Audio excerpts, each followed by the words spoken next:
एक शीशा पत्थर से टूट जाता है, हर एक शीशा पत्थर से टूट जाता है। ऐसा शीशा तलाश कर जो पत्थर को तोड़ दे। मुश्किल के घड़ियों में खुद को संभाल इतना, मुश्किल के घड़ियों में खुद को संभाल इतना, तेरा हौसला देख कर मुश्किल आना ही छोड़ दे। गुड मॉर्निंग दोस्तों, प्रारंभ एकेडमी के इस यूट्यूब चैनल पर आप लोग का स्वागत है।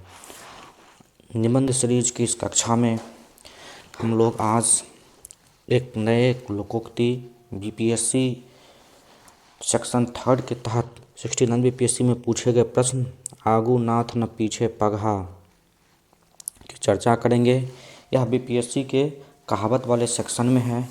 इसके आधारित थीम आपसे हो सकता है कि आगे के एग्ज़ाम में पूछा जाए, या इसका जो चिंतन के जो मूल भाव निकलता है उसके आयाम को आपको अमूर्त निबंध के रूप में पूछा जा सकता है। तो आप जो है इस निबंध को एक मल्टी डायमेंशनल अप्रोच के साथ देखिएगा। हम आपको भूमिका कैसे लिखे, मध्य भाग में क्या लिखे, बेहतर कैसे लिखे, उसकी हम चर्चा इसमें आपको करेंगे। यदि आप लोग इस यूट्यूब चैनल पर नए हैं तो चैनल को सब्सक्राइब कीजिए, वीडियो को शेयर कीजिए, दोस्तों को सेंड करिए, ताकि हम जो यूपीएससी बीपीएससी परीक्षाओं के लिए जो निबंध लेखन की सीरीज लेकर आए हैं उससे आपको बहुआयामी लाभ मिले और आपको दोस्तों पे। चलिए लेट्स स्टार्ट करते हैं। सबसे पहला आगू नाथ न पीछे पगहा, ये भोजपुरी की कहावत का एक अंश है, लोकोक्ति के रूप में प्रचलित है और यह कहता है कि आगू मतलब ये आगे, जो जिसको हम लोग कहते हैं भविष्य, या आगे जो आगे नाथ न पीछे पगहा, बिने छान के कूदे गधा। पहले इसके अर्थ के सेंस में हम लोग लिखते हैं कि गधा एक प्रकार का जानवर हुआ, पशु हुआ गधा। अब गधा का आप लोग देखते होंगे तो उसकी आकृति जो गधा की होती है उस आकृति के अनुसार गधा को यदि इस फॉर्म में लिया जाए तो ये जो गधा हुआ तो इसके पैर में चार, उसके आगे को उसके नियंत्रण करने के लिए उसको आगे नाथ में नाक में नाथ लगाया जाता है, उसके गला में पगहा पहनाया जाता है और पैर में उसको छान पहनाया जाता है। यदि ये तीन चीज़ें गधा में नहीं हो, या किसी जानवर को, घोड़ा को ही ले लिया जाए या गाय को ही ले लिया जाए, तो यदि ये तीन चीज़ें नहीं लिए जाए तो वो जानवर अनियंत्रित होता है, वो अनियंत्रित होकर कूदता है। तो उसी के परिप्रेक्ष्य में एक कहानी है, इसका भावार्थ क्या है वो हम आगे देखेंगे। ये निबंध लोकोक्ति उसी के सीरीज में कहा गया है।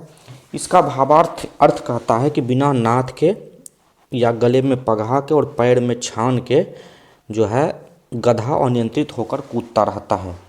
यानी कि यह कहता है कि बिना अतीत और भविष्य की चिंता के तथा बिना मालिक नियंत्रण के कोई व्यक्ति, संस्था, देश, नीति अनियंत्रित होकर कार्य करता है। जैसे यहाँ देखिए आगू नाथ, आगू मतलब आगे, यानी जिसको हम लोग कहते हैं भविष्य, तो ये भविष्य यानी फ्यूचर की ये बात करता है। नाथ मतलब मालिक, आगे जिसका कोई भविष्य नहीं हो। नाथ मतलब मालिक भी हो सकता है कि जिसका आगे नियंत्रित करने वाला कोई नहीं हो, जिसको ऊपर किसी प्रकार का बंधन नहीं हो, यानी उसको बंधित करने वाला कोई लोग नहीं है, उसकी चर्चा नाथ करता है।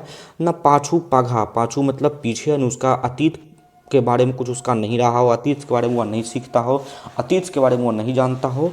और पगहा मतलब उसके गले पे जो नियंत्रण रहता है वो भी नहीं हो। और बिना छान, छान मतलब उसके पैरों में भी किसी प्रकार के नियंत्रण नहीं, उसके कार्य प्रणाली, पैर से हम लोग चलते हैं तो वो किसी प्रकार की कार्य प्रणाली, किसी प्रकार के काम पर भी नियंत्रण ना हो। तो कूदना मतलब वो अनियंत्रित होकर वो यदि चले तो उसको हम संयम रूप से चलने को संयमित चाल कहते हैं, बेहतर चाल कहते हैं। लेकिन कूदना को, उछल फांद को हम लोग अनियंत्रित चाल कहते हैं। गधा का मतलब यहाँ व्यक्ति, एक पशु है। यहाँ व्यक्ति, संस्था, देश, राष्ट्र, नीति, कानून, नीति निर्माण, कानून, सारी चीज़ों की इंगित करता है।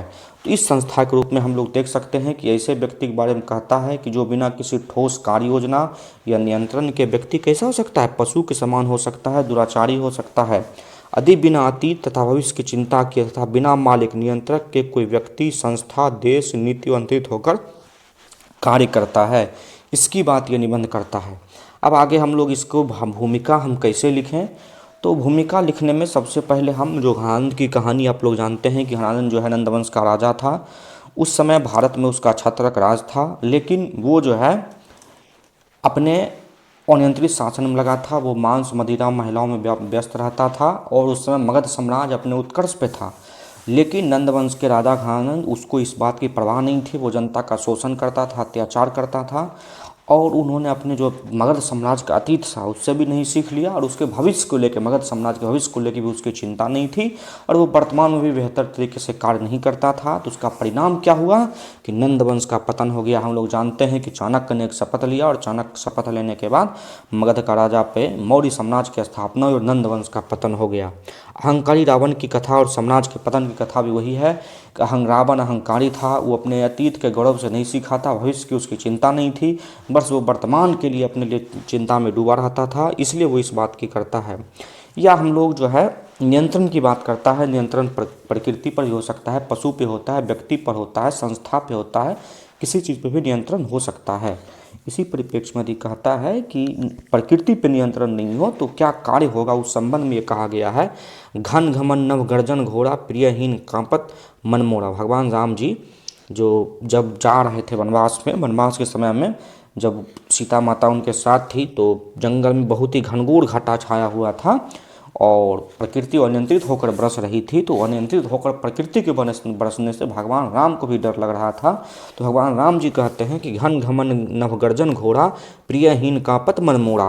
ये कहते हैं घटा जो है वो घनघोर होकर गर्जित हो रही है और नियंत्रित हो रही है, इसलिए हमको भी मन कांपित हो रहा नहीं, भगवान को भी अनियंत्रण प्रकार के प्रवृत्ति से डर लग रहा है। भावार्थ अर्थ हमने देख ही लिया, इस फ्लो में आपको लिखना है। फिर आपके इसके आप नकारात्मक आयाम और नकारात्मक प्रावधानों के नकारात्मक कथनों को हम लोग देखते हैं।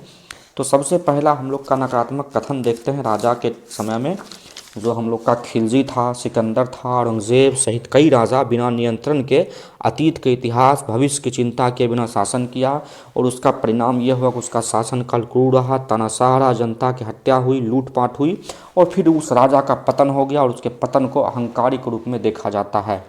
डाकू की कहानी इस प्रकार की हुई। और फिर शासक पे किसी भी प्रकार का नियंत्रण नहीं होता है, जैसे शासक यदि किसी प्रकार का नियंत्रण नहीं करता हो शासन पे, उसके मंत्री का, उसके जनता का, उसके कार्य प्रणालियों पर किसी व्यक्ति का नियंत्रण नहीं होता तो नाराजा निरंकुश हो जाता है। उसी में हमारे गोस्वामी तुलसीदास जी कहते हैं सचिव वैद्य गुरु तीन, जो सचिव वैद्य गुरु यानी तीन मंत्री जो होते हैं, तो राजा के साथ जो महत्वपूर्ण तीन व्यक्ति होते हैं, सचिव वैद्य यानी डॉक्टर, गुरु, ये तीन लोग ही डॉक्टर को सबसे अच्छा सलाह देते हैं। सचिव मतलब उसका प्रधानमंत्री जो होता था वो, वैद्य जो उसका इलाज करता था, और गुरु जिससे वो शिक्षा दीक्षा लेता था। तो यही तीन यदि वास्तविक बातें डॉक्टर राजा को नहीं बतावे तो वही बात है कि सचिव वैद्य गुरु तीन जो प्रिय बोल ही भयास, यदि प्रिय मतलब उचित बात, सही बात बोलने से डरने लगे। राज धर्म तीन त्रिकोई होई बिन्ही विनाश, राज धर्म तीन तीन करी, यदि ये तीनों मिलके सही बातें नहीं बोलेंगे राज धर्म का नाश हो जाएगा और वो राज जो है सत्यानाश हो जाएगा। तो सचिव वैद्य गुरु तीन जो प्रिय बोनही भयास, राज धर्म तीन तीन करी होई बिन्ही नाश। तो इस लोको दोहा का प्रयोग आप जो है यहाँ पे नीचे के रूप में यहाँ लिख के कर सकते हैं।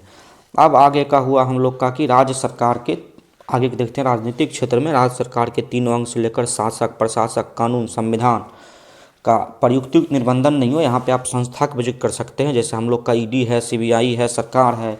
इस चीज़ पर यदि किसी का नियंत्रण नहीं हो तो फिर ये सत्ता जो है वो निरंकुश हो जाती है। किसी का नियंत्रण नहीं होता है तो फिर उस पर समस्या आ जाती है, वो फिर अनियंत्रित होकर कार्य करने लगता है, इसलिए उस पर भी एक निबंधन आवश्यक है। शासक पे, प्रशासक पे, कानून भी एक लिमिट होना चाहिए, वो दायरे होना चाहिए, वो जिसके लिए बना है उसके हित के लिए हो, ऐसा नहीं वो नियंत्रित कानून होना चाहिए। संविधान भी देश हित के लिए होना चाहिए, जनता हित के लिए होना चाहिए, सरकार के हित के लिए होना चाहिए, वो भी किसी अनियंत्रित रूप में नहीं होना चाहिए कि संविधान में जो बात लिख दे वो सही हो जाए, तो ऐसा नहीं होना चाहिए। नहीं तो फिर क्या होगा, बहुलवाद का शासन हो जाएगा, अधिपत्यवाद का शासन हो जाएगा, फिर कानून का शासन समाप्त हो जाएगा, भ्रष्टाचार का बोलबाला हो जाएगा। तो ये राजनीतिक परिप्रेक्ष्य में हम देखते हैं व्यक्तिगत स्तर पर, समाज पर, परिवार पर। पारिवारिक स्तर पर देखते हैं कि यदि आत्म अनुशासन, जिम्मेवारी तथा वर्तमान और भविष्य की रणनीति के बिना असफलता मिलती है।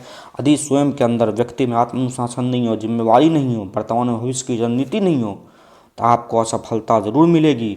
इसलिए रणनीति के हिसाब से कार्य करना चाहिए आपको। अतीत और भविष्य की चिंता किए साथ वर्तमान में कार्य करना चाहिए, कहावत यही बात कहता है।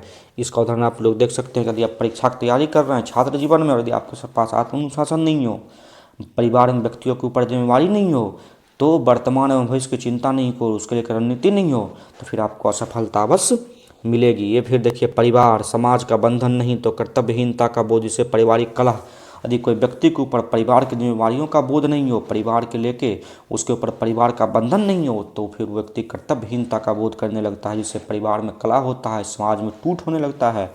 समाज भी अपने अतीत से सीखते हुए वर्तमान पर बेहतर नियंत्रण करते हुए भविष्य के लिए कार्य ना करे। यदि समाज में भी प्राचीन समय में कुछ समस्याएं हुई, यदि समाज में महिलाओं के साथ दुर्व्यवहार होता था, सती प्रथा थी, जाति प्रथा थी, वर्ण व्यवस्था थी, तो उस पर समाज सीखते हुए वर्तमान में उस पर बेहतर नियंत्रण नहीं करे और अब भविष्य के लिए कार्य नहीं करे, तो वो समाज भी क्या होगा, समाज का पतन हो जाएगा कि भविष्य में क्या चीज़ संभव है, क्या चीज़ संभव नहीं हो, उस पर समाज को हमेशा कार्य करना चाहिए। नहीं तो समाज जो है, समाज में नए विचारों का आदान प्रदान नहीं होगा और फिर समाज पतनशील अवस्था की ओर चला जा सकता है। आर्थिक क्षेत्र में हम लोग देखते हैं कि आर्थिक नीति पर नियंत्रण नहीं हो, वर्तमान के अनुरूप ना हो, तो उसमें भविष्य की राह ना हो, तो वह युक्ति संगत नहीं होता है। जैसे सरकार ने कोई नीति लाई, जैसे कोई योजना है कि नई आर्थिक नीति या फिर नई खेल नीति, बजट के लिए कोई नीति आई, तो उस पर सरकार का आर्थिक नीति पर किसी का नियंत्रण नहीं हो और वर्तमान के अनुरूप नहीं हो कि वो नीति वर्तमान में चाहती क्या हो, और भविष्य की राह नहीं हो कि जैसे आपको विकसित भारत को लेकर नीति बनानी हो, तो उस पर नीति पे वर्तमान में किसी संस्था का, किसी व्यक्ति का उसके पर नियंत्रण नहीं हो और वो नीति वर्तमान के अनुसार कि भारत में क्या मांग है, क्या डिमांड है, क्या नहीं हो, फिर भविष्य में भारत विकसित भारत की राह नहीं बन सकता है। तो इस बात की करता है।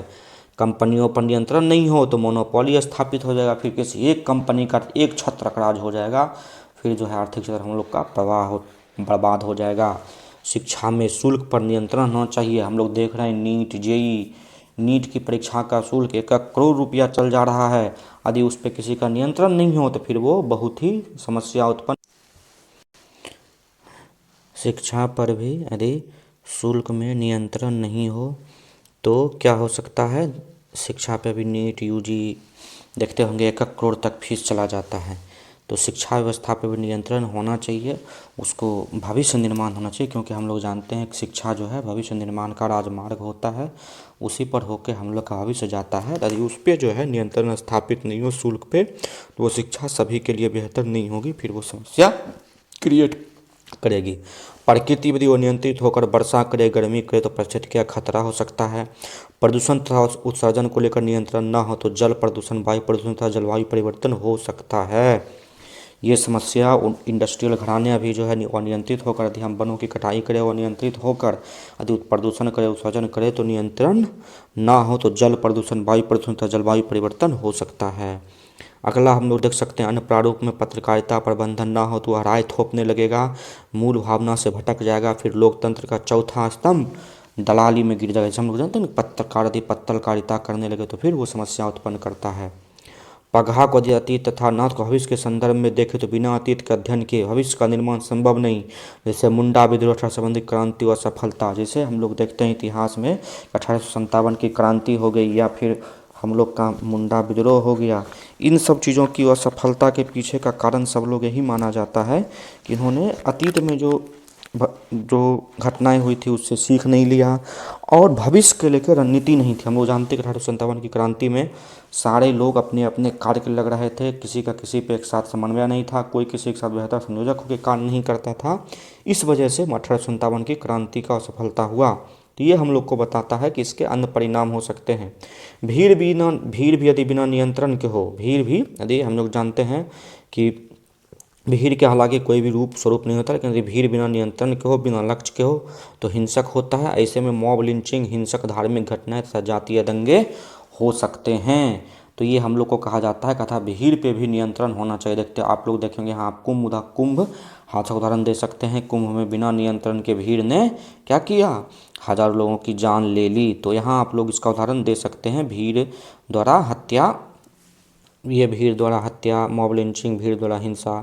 जिस विचार में आप देखिए, विचार के स्तर पे, थिंकिंग, मॉरलिटी के स्तर पे, थिंकिंग स्तर पे, दर्शन के स्तर पे यदि विचार में आगे ना कोई नाथ हो ना पीछे चिंतक हो, रूपी पगहा हो, तो बिना छान के आत्म नियंत्रण ना हो तो वह विचार अहंकारी तथा स्वेच्छाचारी हो जाता है, जैसे फांसीवाद, ये सारे विचारधारा हुआ। छात्र जीवन में भी पाठ्यक्रम, कार्य प्रणाली, जीवनचर्या तथा विचारों में नियंत्रण ना हो तो उसे असफलता ज़रूर मिलती है। इस बात को आप लोग ध्यान दीजिएगा। तो ये बातें हम लोग को कहती है कि ध्यान देना चाहिए कि हम लोग के क्या क्या। तो छात्र जीवन में भी यदि इस प्रकार की कार्य प्रणाली हम अपनाएंगे, नियंत्रण नहीं होगा तो हमें असफलता मिलेगी।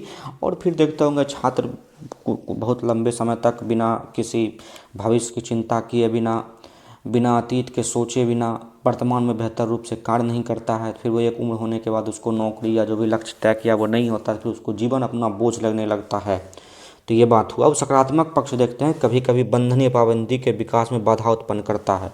यदि देखते होंगे समाज में कुछ लोग ऐसे होते हैं जिसके ऊपर बंधन हो तो वो बाधा नहीं कर, वो भी उसके लिए वो निर्बंधन नहीं हो पाता है, बल्कि वो उसके विकास में बाधा उत्पन्न करता है। जैसे खास करके हमारे समाज में लड़कियों को लेकर बहुत सारी लड़कियां अपने सोसाइटी में, समाज में सिर्फ इसलिए आगे नहीं बढ़ पा रही है, इसलिए आगे नहीं पढ़ पा रही है क्योंकि उसके ऊपर समाज ने बंधन लगा रखा है, उसके परिवार ने बंधन लगा रखा है, उसके पैर में छान बांध रखे हैं, उसके नाथ में जो होता है ना, उसके नाक में नाथ बांध रखा है, गले में पाघा बांध रखी है लड़कियों के ऊपर। उस बेड़ियों को तोड़ने में वो असफलता प्राप्त कर रही है। फिर वो लड़कियां समाज में आगे नहीं बढ़ पा रही। इसलिए सकारात्मक रूप में ज़रूरी है कि कभी कभी बिना बंधन के भी समाज होना चाहिए, बिना निर्बंधन के भी समाज होना चाहिए। तब जाके ही लड़कियां आज जो है खेल से लेकर अर्थव्यवस्था से लेकर हर आयाम में लड़कियां आगे बढ़ रही है। यहाँ आप कई सारे उदाहरण दे सकते हैं कि आज अंतरिक्ष से लेकर सुनीता विलियम्स से लेके भावना कंठ से लेकर आप जो है उदाहरण दे सकते हैं। धार्मिक आडंबर के में भी ये नकारात्मक आयाम में कि धर्म पे भी यदि युक्त निर्बंधन होना चाहिए, नहीं तो फिर वो धर्म में सुधार नहीं हो पाएगा। अगला है, हम लोग देखते हैं कि थॉमस एल्वा एडिसन की कहानी कि वो बंधन मुक्त थे, इसलिए जब भी उनको पास नया विचार आया, नई सोच आई, तो उन्होंने हमेशा असफलता के बाद भी बिना भविष्य की चिंता किए बिना अतीत में असफलताओं को डरे बिना उन्होंने क्या किया, एल्वा एडिसन ने बल्ब की खोज कर डाला कि अतीत में हम फेल हुए थे, भविष्य में क्या होंगे इसकी कोई चिंता नहीं थी। वो वर्तमान में लगातार निर्बंधन होकर बिना बंधन युक्त कार्य करते रहे और अंत में वो एल्वा एडिसन बने। भगवान बुद्ध भी, वास्को डी गामा भी, आदि की यही कहानी थी कि वो बिना सफलता असफलता कार्य पे करते रहे। हम लोग भगवान बुद्ध की कहानी के बारे में देख सकते हैं। सकारात्मक पक्ष है कि वो उनके ऊपर पारिवारिक दायित्व नहीं था, समाज की जिम्मेदारी नहीं था। वो घर से निकले थे और बिना किसी मोह माया के, बिना किसी लोभ लालच के, बिना किसी बंधन के, बिना किसी स्वहित परहित के वो आगे बढ़ते रहे और अंत में वो भगवान सिद्धार्थ से भगवान बुद्ध कहलाए। पारिवारिक तथा सामाजिक बंधन बहुत सारे हम अपने समाज में आसपास में देखते होंगे कि जिसके पास अपनी आर्थिक उपागम क्षमता ठीक है, वो आर्थिक ढंग से ठीक है, यदि उसके ऊपर पारिवारिक दायित्व समाज का जिम्मेवारी कम है तो वो अपने देश के लिए, समाज के लिए कार्य करता है। वो एनजीओ चलाता है, राष्ट्र हित के लिए कार्य करता है, पर्यावरण हित के लिए कार्य करता है। यदि कोई व्यक्ति एनजीओ चलाना शुरू करे, यदि उसके ऊपर बंधन हो तो वो फिर सामाजिक दायित्व नहीं कर पाएगा। गरीब असहाय निहाय, रक्तदान, पर्यावरण बचाओ, भूमि संरक्षण, ये सारे कार्य करने के लिए लोगों को अपने बंधन से युक्त अपने जिम्मेवारियों से निर्वाह करना चाहिए। तो ऐसे ऐसे में बंधन नहीं होता है तो फिर नए नए विचारों का उदय होता है। जैसे हमारे प्राचीन भारतीय इतिहास की बात करें कि सोचने की क्षमता, यदि कोई भी आप नए विचार का करते हैं तो उस पर विभिन्न प्रकार के बंधन थे, धार्मिक आडंबर थे, तो नई चीज़ का उदय नहीं हो पाता था। राष्ट्रवाद के उदय में सबसे महत्वपूर्ण भूमिका रही, क्यों? क्योंकि राष्ट्रवाद के उदय में थिंकिंग के ऊपर, विचारों के ऊपर किसी प्रकार का बंधन नहीं था। तो समाज के लिए, देश के लिए, व्यक्ति के लिए नए नए प्रकार के विचारों का उदय हुआ। तो ये बातें हम लोग कह सकते हैं कि ये हुआ नव विचारों का उदय। हर व्यक्ति में भटकाव नहीं होता। ये स्टेटमेंट के साथ अपने निबंध को, तो इसमें हमें स्टेटमेंट के रूप में नीचे निबंध लिखने में होता है ना कि कोई स्टेटमेंट उदाहरण दे सकते हैं। तो वही बात है कि हर भटकने वाले गुम नहीं होते, all wonders are not lost, या हर भटकाव व्यक्ति को गुमनामी नहीं देता है। इस टाइप के स्टेटमेंट से आप इसकी शुरुआत, इसका बीच में कर सकते हैं कि ये कहावत हमको सकारात्मक आयाम में भी महिला के लिए, नए विचारों के लिए, धर्म में नए नए समाधानों के लिए बंधन नहीं चाहिए, उसमें नए विचारों को स्वीकार होना चाहिए। तो ये बात हमको कहावत सकारात्मक रूप में देता है। अंत में हम लोग देखें कहावत हमें संदेश क्या देती है। तो संस्था, राष्ट्र, शासक पर युक्तियुक्त निर्बंधन होना चाहिए। मतलब न तो शासन प्रणाली, ना तो बेरोक टोक होनी चाहिए, ना तो किसी बंधन होना चाहिए, और वो ऐसा भी ना हो कुछ के हर कार्य में टांग अड़ाने भी आवे। जैसे हम लोग यदि संसद की कार्य प्रणाली को हो देखें तो संसद की कार्य प्रणाली में ऐसा ना हो कि सरकार जो है तानाशाह होके सभी प्रकार के बिल पास करा ले, या फिर ऐसा नहीं हो विपक्ष हर मामले में टांग अड़ावे, हर मामले में रोक लगावे। तो दोनों के बीच में निर्बंधन होना चाहिए, युक्तियुक्त निर्बंधन होना चाहिए। अगला है व्यक्ति में आत्म अनुशासन की सीख देता है कि व्यक्ति में अपने स्वयं के अंदर अनुशासन होना चाहिए ताकि वो अपने स्वयं के अतीत से सीखते हुए वर्तमान में भविष्य के लिए कार्य करें। आगे अतीत की घटनाओं से सीख लेते हुए वर्तमान भविष्य के लिए चिंतन करने की बात करता है। कहावत कहता है कि आप चिंतनशील बनिए, आपके अंदर वो प्रेरणा होनी चाहिए, वो दायित्व होना चाहिए कि आप इस समाज के लिए, अपने लिए, स्वयं के लिए भविष्य की सोचते हुए कार्य करिए। अगला है पारिवारिक तथा सामाजिक दायित्व एवं कर्तव्य निष्ठा की बोध कराता है कि आपके ऊपर जो है समाज का, परिवार का, व्यक्ति का, स्वयं के ऊपर